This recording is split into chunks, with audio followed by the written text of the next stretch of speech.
లేకపోతే so at least సరే public అంటే వాళ్ళు చాలా దారుణమైన ప్రతిపక్షాలు ఏవి బీజేపీ ఎందుకు మాట్లాడదు దీని మీద బీజేపీ ఎందుకు మాట్లాడదు బండి సంజయ్ గారు గుర్రంపోటులో మనమే కలిసి వెళ్ళినాం కదా మీరు అక్కడికి వస్తే నేనే కదా అక్కడ వచ్చి రిపోర్ట్ చేస్తే మీతో పాటు నా మీద కూడా కేసు పెట్టింది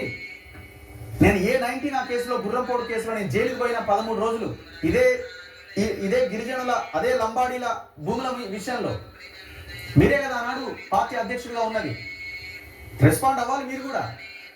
కిషన్ రెడ్డి ఏం చేస్తున్నాడు కిషన్ రెడ్డి మాట్లాడా రామేశ్వరరావు ఉన్నాడని మాట్లాడా లేకపోతే అరవిందో ఉన్నదని మాట్లాడా లేకపోతే ఇంకొక ఆయన ఉన్నాడని మాట్లాడరా ఈ గవర్నమెంట్ రేవంత్ రెడ్డి అయితే అసలు అది మరి ఆయనకి తెలుస్తుందా తెలుస్తలేదా మరి ఇంత ఘోరం ఏదో అర్థం కావట్లేదు ఎందుకు తెలియదు తెలవకుండా ఎందుకు ఉంటుంది మన వాళ్ళైనా వదిలేసి ఉంటాడు మన ఫ్రెండ్సే అని 55 కోట్ల చుట్టూ తిరుగుతుందా ఇక్కడ 1000 కోట్లు ఆయన 1000 కోట్ల భూమి ఇది గవర్నమెంట్ ల్యాండ్ ఇది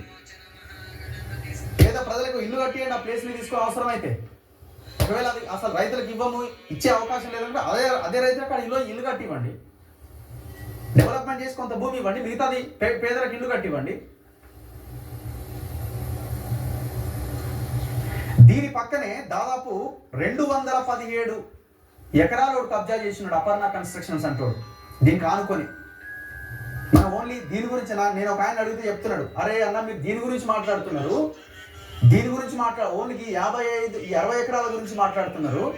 దీని పక్కన 217 ఎకరాలు అపర్ణ కన్స్ట్రక్షన్స్ అనేటోడు ఉదయ్ కుమార్ రెడ్డి